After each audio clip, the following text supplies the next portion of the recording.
Talks Homestead. Today I am looking at my elderberry and seeing what I can cut off of it. The more I cut off of it, the more it will produce at this time. Sorry, my turkey's talking to me. She thinks I have something for her. There are some berries here that are very ripe, and I'll show you guys those up close.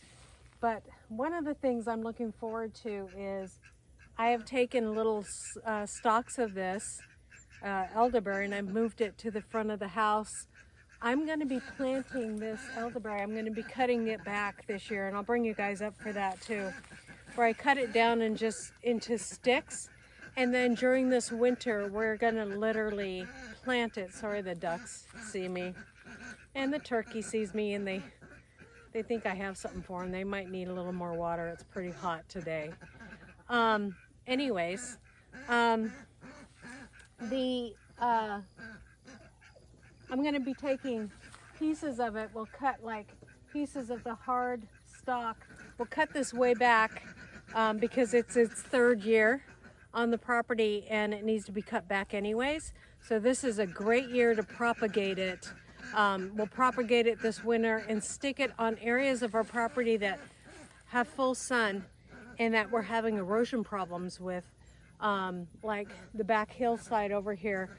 I'll be sticking plants all over the place purposefully just for the purpose of they're a shallow rooting plant, and so what we can do is we can keep the hillside from running away. It will support our hillsides a little better.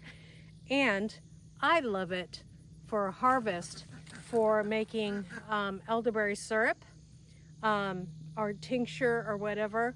I have been making elderberry syrup for a couple years now, and I have noticed that when I have bladder infections or I feel something coming on like a cold, I take it right away and I just mix it.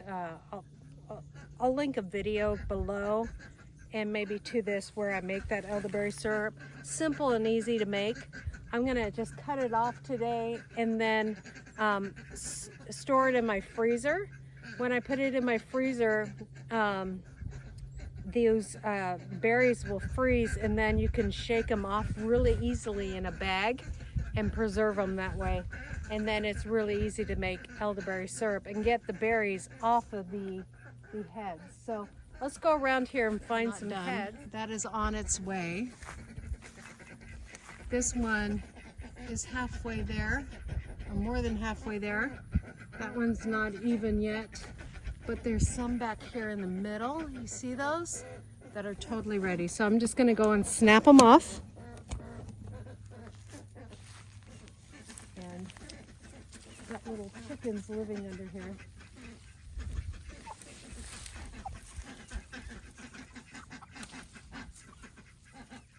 To come out here probably every week or every couple days and get the berries so that the birds don't get them all.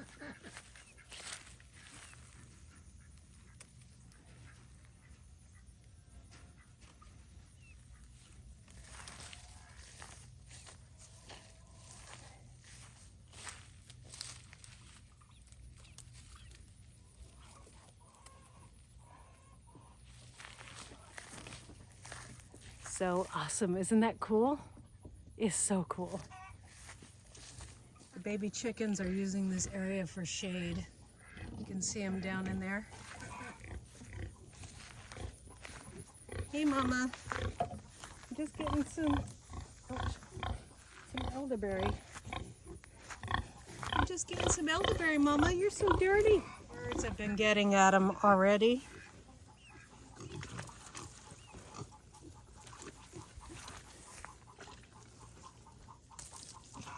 They know when they're ripe.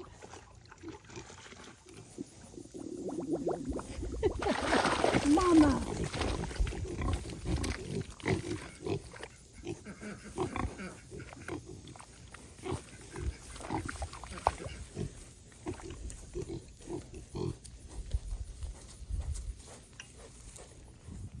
Now, you can get elderberry stalks, and maybe I'll sell some this winter on our YouTube site.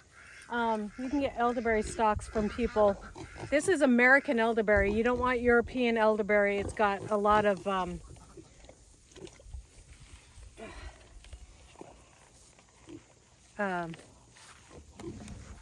is that called? It's got more arsenic in it. And when you cook these berries down from the American berry, it has very little, and it doesn't affect the syrups and things that you're going to make from it. Look at this huge basket, guys. So excited. I'm going to get these in the freezer. I'll show you how I do that. So maybe this winter I'll sell some starts. It's just sticks, and you literally just take the stick and stick it in the ground and put some, if you have chickens, you put some chicken manure around it, like chicken bedding, like from the coop straight up, and that will give you a lot of awesome starts. And you know, we'll probably only sell them for like $5 a piece plus shipping and handling. So there's our kitty. Here's our kitty. Yeah. So look forward to that. I'm looking forward to getting a bunch of starts for myself. So if I can get some for you guys. Where I want to put them is on the back of this hill that kind of goes down. We have some runoffs on the back of these hills that are really, really bad. And we should probably have logs out there like we did around the pond. I will probably put some of them around the pond. Now, you want to water them really good. If you get a start from somewhere else, you remember you want the American elderberry. You do not want the kind that you buy at the store and all of that stuff. You want the American elderberry. You're going to have the most health benefits, and it has the least amount of arsenic in it. So it's just super, super awesome. Is you water them good the first year, and then after that you don't even have to really bother watering them. They will grow through the whole United States, North America, and they do really well almost everywhere they are here in America. So if you can get them from somebody, a start that is so simple to start. They're so simple to start. I have two that I didn't know that you could just take it from a stick, and I have one right there that I started, and I just watered that in duck water, and then I just grabbed a little bit of root, and they looked like they were dying, and then all of a sudden they just took hold. So I believe that they're simple to start. And then this one, I took a couple more sticks, and that one is doing really well too, and I watered that in duck water today too. So I need to water it really good this first year, but after that it should be fine. And we don't get a lot of rain for at least a month in our area, but the rest of the time it's really good. So I don't have to worry about watering them much. So hi, kitty. Hi. You enjoying your time outside, girly girl? You enjoying your time outside? Okay. A year on it. And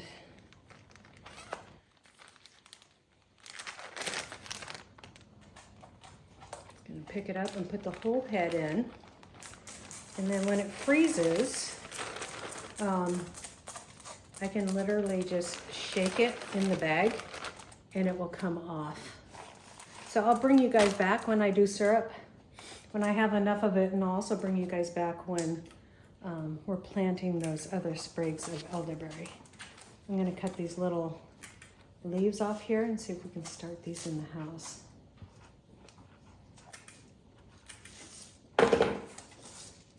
Try all kinds of different ways to propagate it.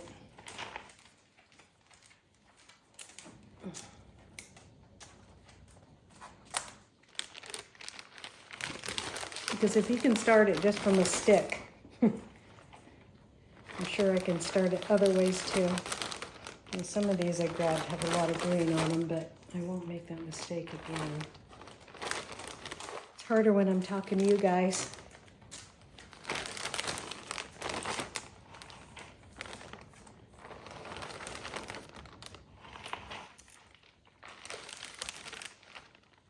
I want to eventually get enough to sell to people, especially family members.